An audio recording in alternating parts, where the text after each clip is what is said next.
Question: The movement of inertia of a solid sphere about an axis parallel to its diameter and it at a distance of x from it is ix. Which one graph represent the variation of I which x correctly?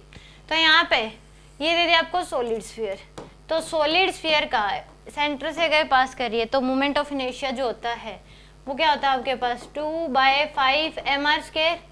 अब एक ऐसे x है जो यहाँ से x distance पे है, तो इसके अबाउट इसको बोला ix, तो ix की जो वैल्यू है वो क्या हो जाएगी 2/5 mr² प्लस में क्या हो जाएगा mx²।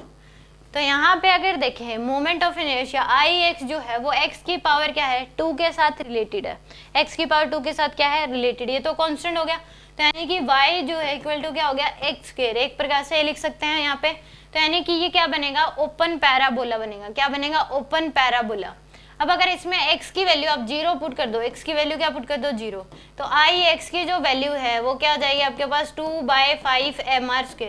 जब x की वैल्यू 0 है तो i की वैल्यू कुछ ना कुछ है, और एक इसके y जो है x² से रिलेटेड है, तो यहाँ पे जो ग्राफ बनेगा यानी कि इस केस में ये ix होगा, ये क्या हो जाएगा x एक्सिस। तो शुरुआत तो यहाँ से नहीं होगी, ओरिजिन से शुरुआत नहीं होगी, x इक्वल टू 0 पे i की वैल्यू कुछ ना कुछ है, तो ये भी नहीं हो सकता, इस केस में ये भी नहीं हो सकता, इन दोनों में से बन सकता है, बट x² के बराबर बोला है यहाँ पे x के डायरेक्टली प्रोपोर्शनल नहीं है, तो क्या बनेगा पैराबोला बनेगा, यानी कि ग्राफ जो है वो इस तरीके से बनेगा। बी ऑप्शन क्या होगा इस केस में इसका करेक्ट होगा। अब जैसे जैसे x की वैल्यू बढ़ती जाएगी तो ix की वैल्यू भी क्या हो जाएगी इस केस में बढ़ती जाएगी, तो यानी कि आंसर क्या होगा इसका बी ऑप्शन करेक्ट होगा।